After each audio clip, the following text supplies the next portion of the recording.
Oh, you clicked. Great. Trisha Paytas. The History of My Insanity.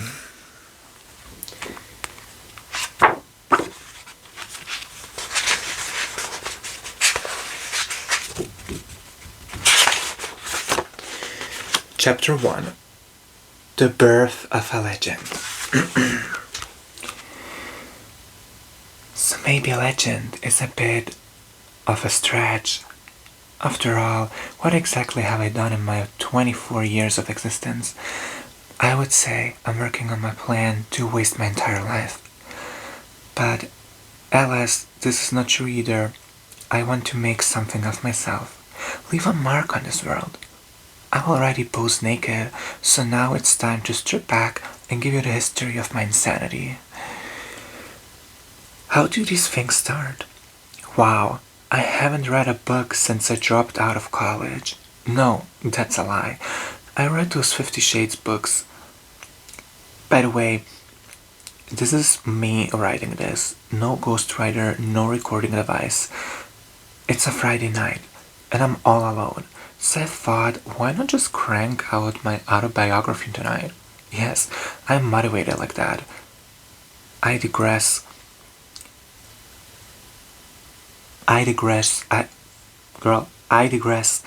Trisha K. Paytas was born May 8, 1988 in Riverside, California, to parents Frank Jude and Elena K. Paytas.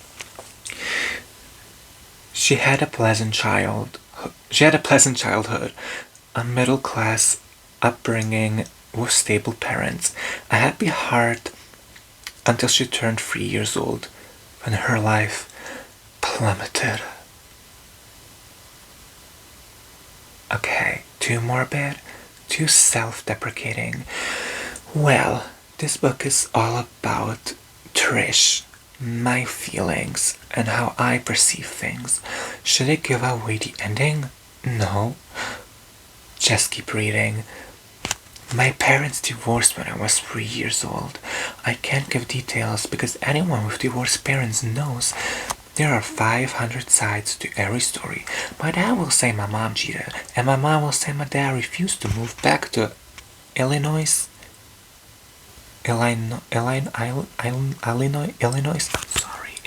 Illinois with us.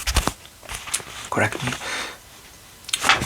Whatever the case may be, I decided to stop caring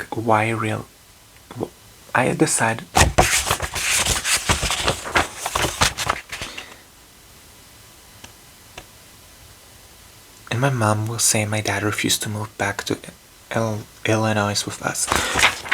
Whatever the case may be, I decided to stop caring why really early on.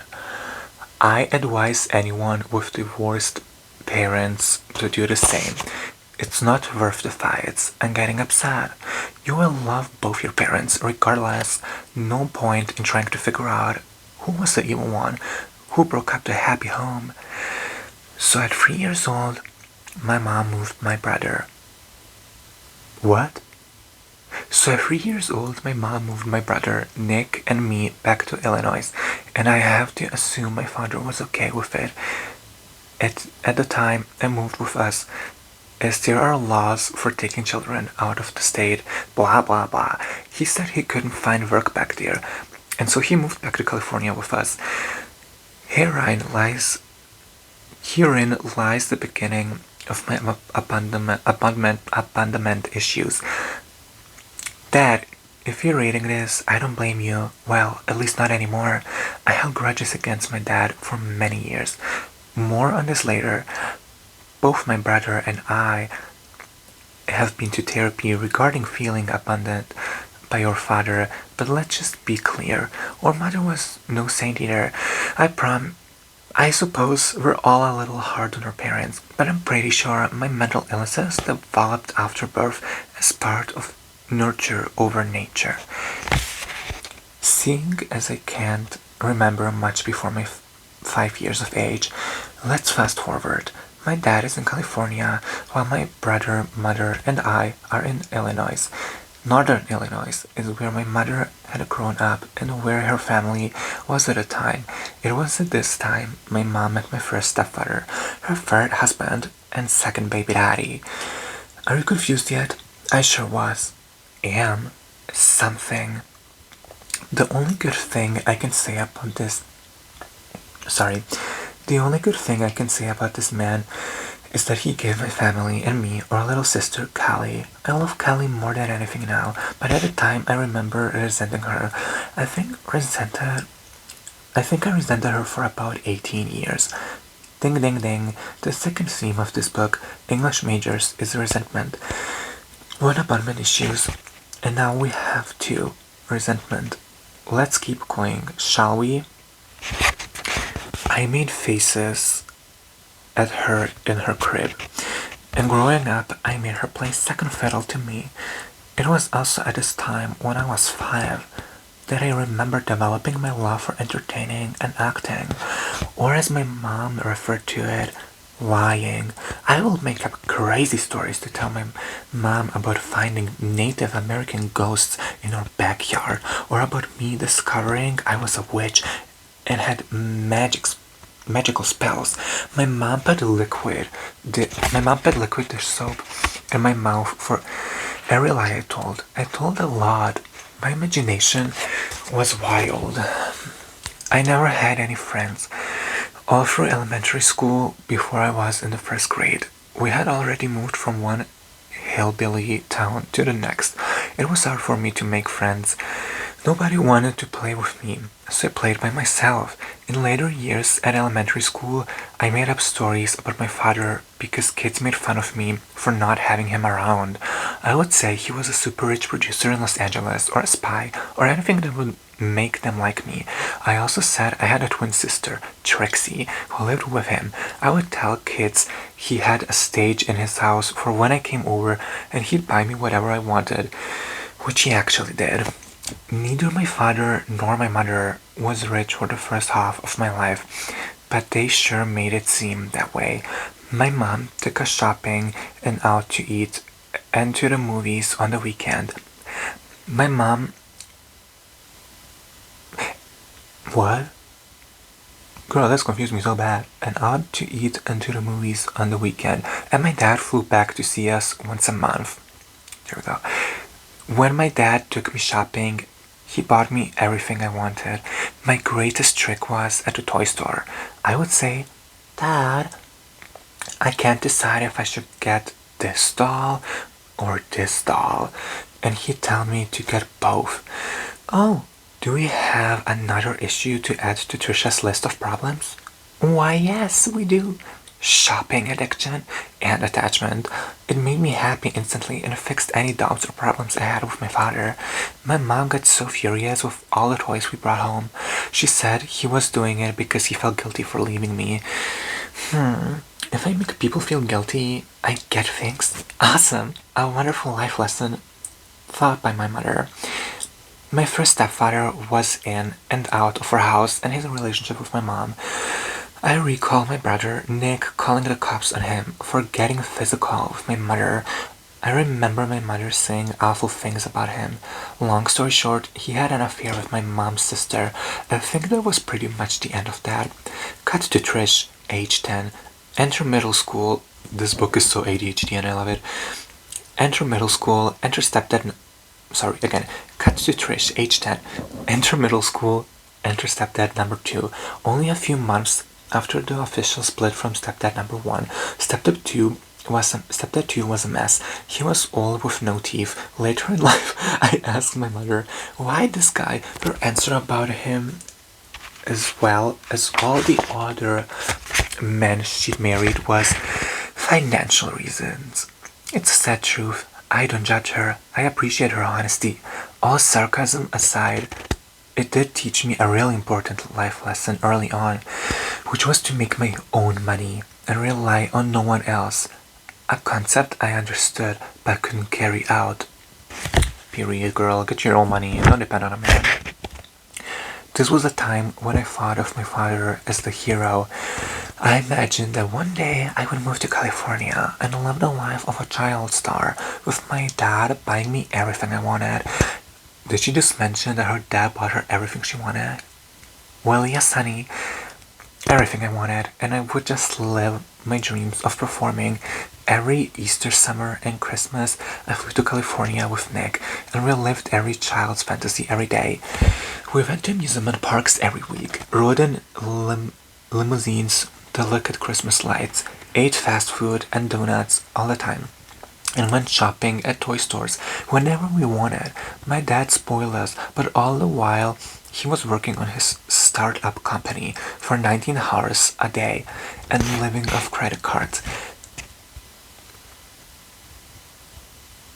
He was working on his startup company for 19 hours a day and living off of credit. Okay, I was just confused. What did I read? What? Like, I was just thinking, what does this man work? But there we go. Unlike my mother, my dad was really good at not introducing us to random people he dated. He was very cautious about who he let into our lives. I had met 2 girlfriends of my dad's since he and my mom split up, and they were pleasant enough, but my attachment to my mom was so strong. I just wanted them to go away. Plus, every child of divorces fantasy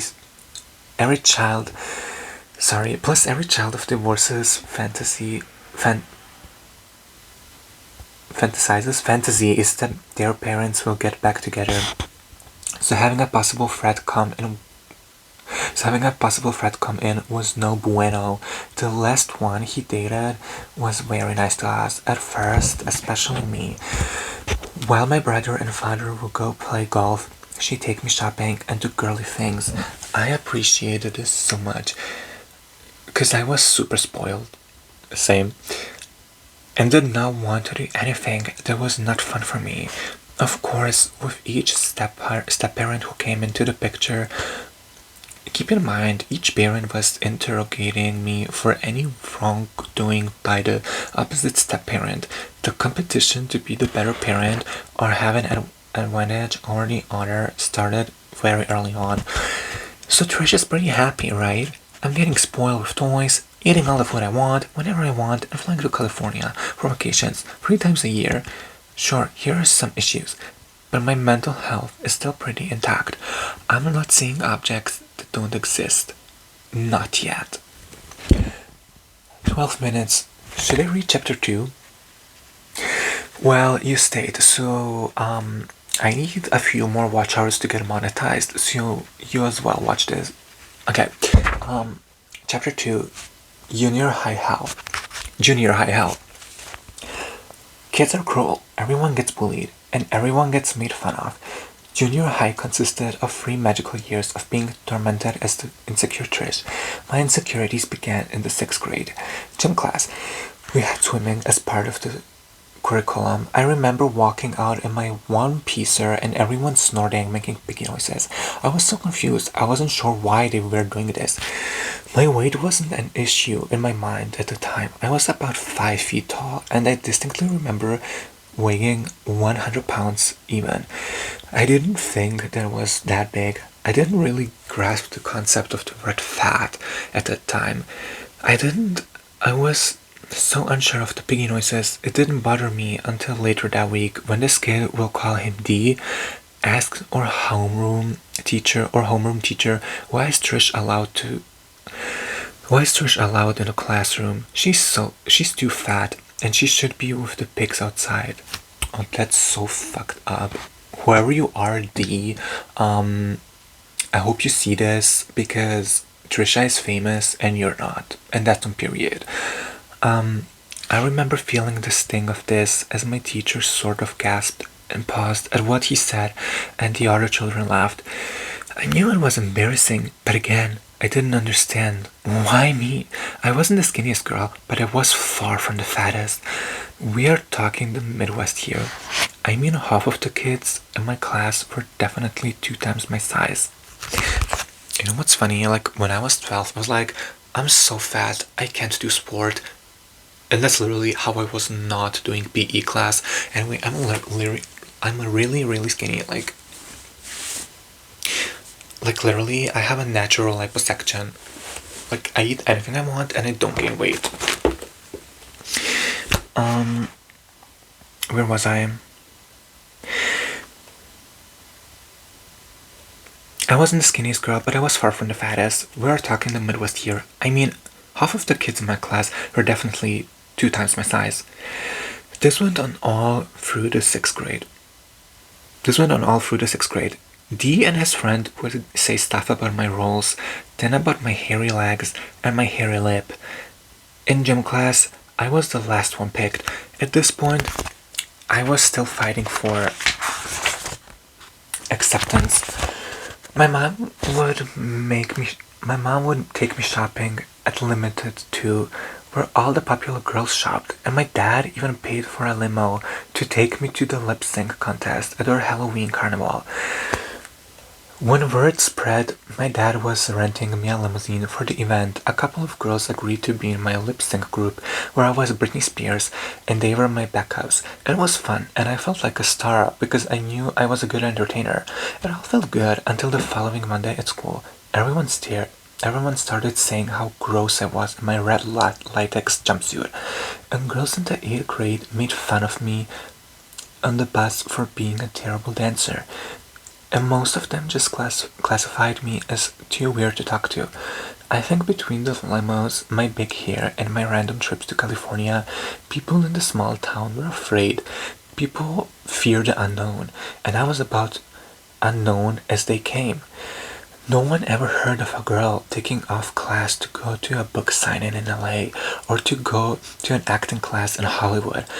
I came back from my trips with pictures of me on Hollywood Boulevard while swimming in the winter at the beach.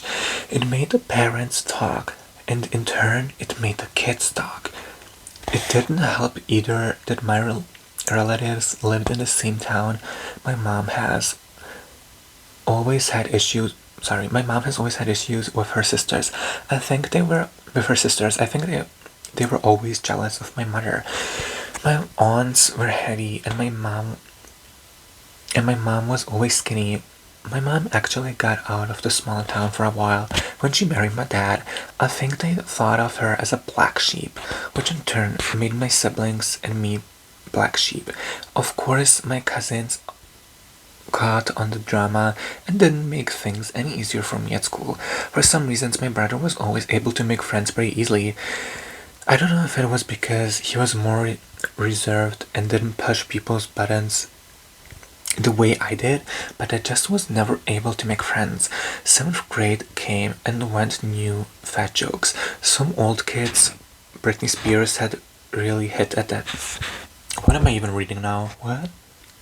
7th grade came and went. Oh, okay. New fat jokes, same old kids. Britney Spears had really hit at this time, and she was everything I wanted to be. Young, beautiful, blonde, and adored by millions. She was my idol. Girl, same. I loved how she dressed, how she talked, and her makeup. She was like a living, breathing doll. I wanted to be just like her. Through I was still trying to fit in, still dressing in Limited 2 and going to high school football games. I think the final straw of wanting to fit in came at the end of my 7th grade year. Cheerleading tryouts were taking place. I wanted to try out because I wanted to be popular. Be like Kelly Kapowski in Saved by the Bell, wear the uniform and have attention on me. I tried out and I didn't make it. The most mortifying thing wasn't that I didn't make it. It was at school when all the girls were talking about how fat my legs looked and my spandex shorts. They all wore shorts called softies. Softies? What?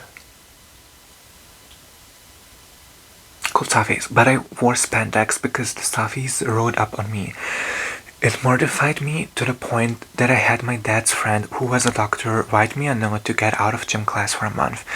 The rest of the year, I had fake injuries or sicknesses to avoid running laps and being seen in shorts. Literally, when we were running a marathon in school, I was like doing anything to not participate, because like I also don't get those boys who are like, catch the ball. Who cares about the ball? It's not gonna bring you anywhere in life. Like, literally, who cares about the ball? Like, it's your fault we lost the game. Period. Like, period. Every time we play football or anything, I was so proud that we lost because of me. Like, I felt like a champion because I got them mad. Like, I hate football. Football is the worst. Anyway, this is not about football. This is about Trisha Paytas. In shorts. The summer between my 7th and 8th grade years, Nick dropped over 50 pounds and grew about 6 inches. I didn't lose weight, but I started to find myself that summer in California. I shopped at stores exclusive to California, which gave me a feeling of superiority. That feeling that I was better than what people saw. I am better than most people because I have dreams, and I'm not going to let anyone tell me I can't achieve them. Clock it. I love how this book has like 5 pages, and that's like one chapter. It was during this transition that I declared I wanted to. It's like every chapter has like 10 chapters in one, but it's like just 5 pages, and that's one chapter. Do you get what I mean? If you know, you know. It was during this transition that I declared I wanted to be an entertainer. You will notice me, and you will see I am special. This was also the summer when stepdad number 2 left and then came back. And this reminds me of that one TikTok girl who's like, "Get me dressed for sugar daddy number 3." Anyway, this was also the summer when stepdad number 2 left and then came back and then left again. Stepdad number 2 was an alcoholic, and I remember being so frightened. Cupcake made a song called Alcoholic. It's on her new album, The Baker. You should check it out. It's iconic. I have a song called Shopaholic. It's not out yet. It's gonna be on my debut EP, Mac Bling. But for now, you can stream my song, Cheap Nose Jobs. It's really iconic. Where have we been? Alright, stepdad number 2 was an alcoholic, and I remember being so what did I just say? Yeah, stream my song, Cheap Nose Jobs. Anyway, stepdad number 2 was an alcoholic, and I remember being so frightened of coming home and him harming my sister or my mom. Oh god. He was a violent drunk, and my mom confided me in multiple times, and she was scared of him. Stepdad number 2 abused my mom both mentally and physically, and I was constantly worried that something would happen to my girls while I was away. However, when he left the second time that summer, my mom assured me it was for good and that she was not going back to him. I was relieved, and I told her I secretly wished she and my dad would work things out. When the summer was over, my dad came back a week or so before school started to visit us again. And I remember my mom asking my dad at the front door to work things out. My dad denied her, and it confused me. I'm sure it hurt her. My hands are pulsating. And I'm sure it hurt her. Why wouldn't they? Why wouldn't he try? Why wouldn't he try for us? Why wouldn't he try? Why wouldn't he try for us? For the sake of us getting to see him every day, that hurt. He had the opportunity to be with us every day, and he didn't want it. I took it as a personal attack on me. The second strong feeling of being unwanted. My brother later confessed he felt abandoned in a sense, and then my mom, finding all these new guys, made him feel that he wasn't good enough as the man of the house. For the record, my brother watched my little sister and me all the time. My mom worked 3, sometimes 4 jobs throughout our time growing up. I give my brother a lot of credit for taking care of us. I know he worried a lot about us, and I know his issues add up as high as mine. Pretty sure he's insane as well.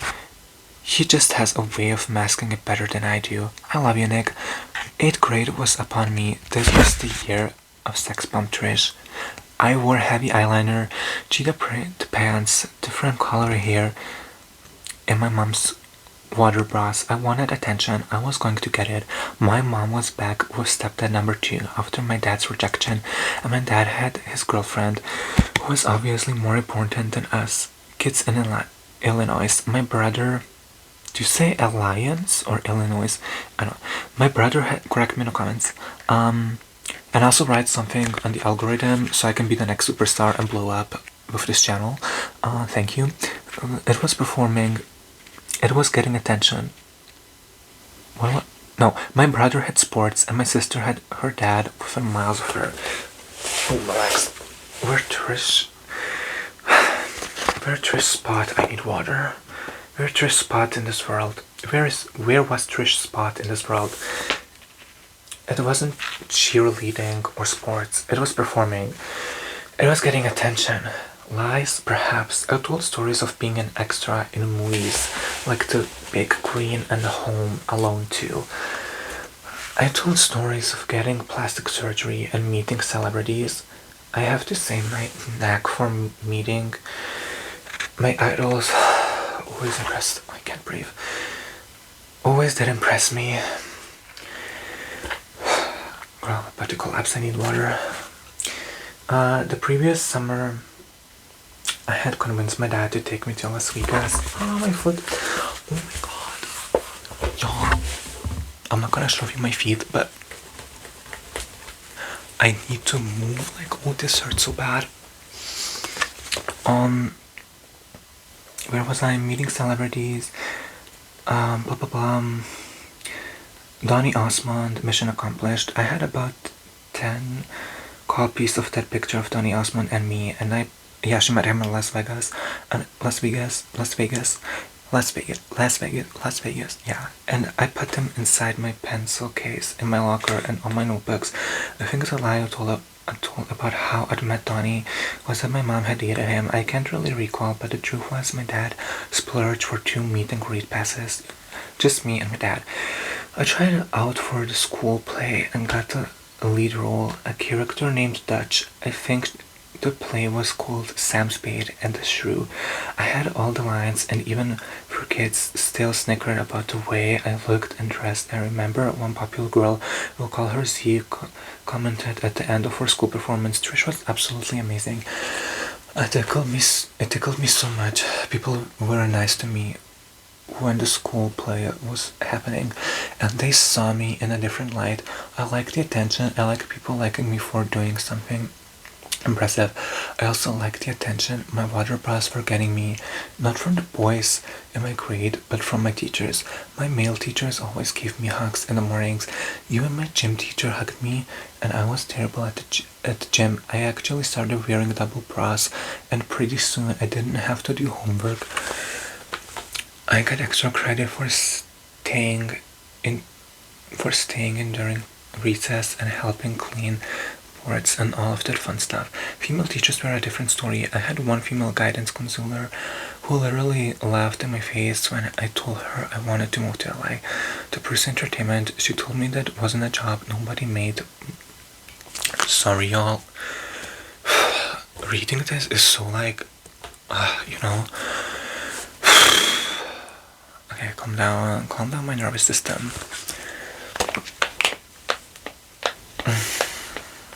No need to rush. Sorry, I'm gonna continue now. Where was I?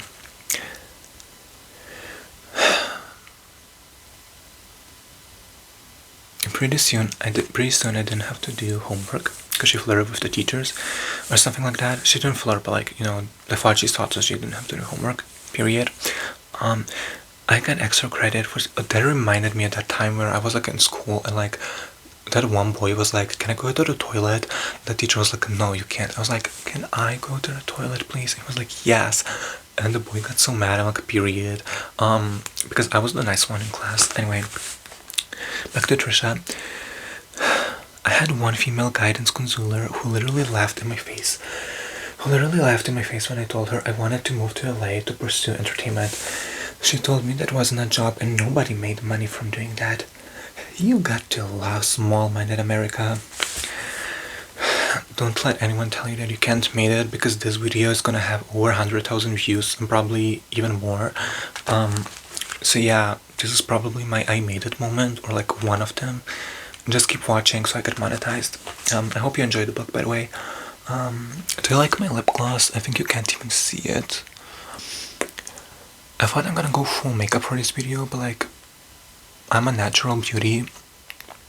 I look plastic naturally, so anyways, in case you didn't notice, I'm wearing lip gloss. Should I gatekeep? It's from Essence. It's a lighter shade with glitter. Y'all, when I feel sick like this, I love eating bananas and drinking water. That's so good. I only recommend. Anyway, you gotta love small minded America. Male attention was great, and my teachers were hot. My fantasies went wild about teachers' student affairs. Please don't demonetize this, YouTube. I'm not even monetized. I'm just gonna continue reading. Affairs, they always fascinated me, and for the first time in my life, men wanted to be around me, wanted me to be with them, and not just for holidays and summer. Please God, don't make me collapse. Stepdad number 2 had left, and this time he served my mom with divorce papers, so I was getting more attention from my mom. Attention from kids and teachers at school, and attention from my dad. Through his online shopping, we're almost there. Online shopping from me. I remember he had the credit card phone with him while he was placing the order. And it made me also happy. I wasn't the fat girl anymore, or Nick's little sister. I was Trish. I was Trish with the money, Trish with the Hollywood life, Trish with the connections. I also did local pageants, and my mom got me in the local papers by paying $50 or so in a hillbilly land that was famous. I had made it. So life was great and good, or at least I pretended I was until the holidays. And chapter number 3 is called The Evil Stepmom. You can read it yourself by Trisha's book. It's iconic. Stream my song Cheap Nose Jumps, and watch this until I have enough watch hours to get monetized. I need to eat a banana and drink water or I'm gonna collapse. But y'all, I'm good. It was just, I was so excited for this video, you don't even know. Anyway, I'm a future Grammy winner in 2026 and 2027, so make sure to follow me to stay on this journey. So one day when I have a world tour, I can sign your CDs. I don't have CDs right now, but just give me a CD and I'm gonna sign it for you. Yeah, claim your number 1 tickets here before I get famous. I mean, I already am famous, I just wasn't discovered yet. So anyway, I love you and I hope you have a great week. Stay precious.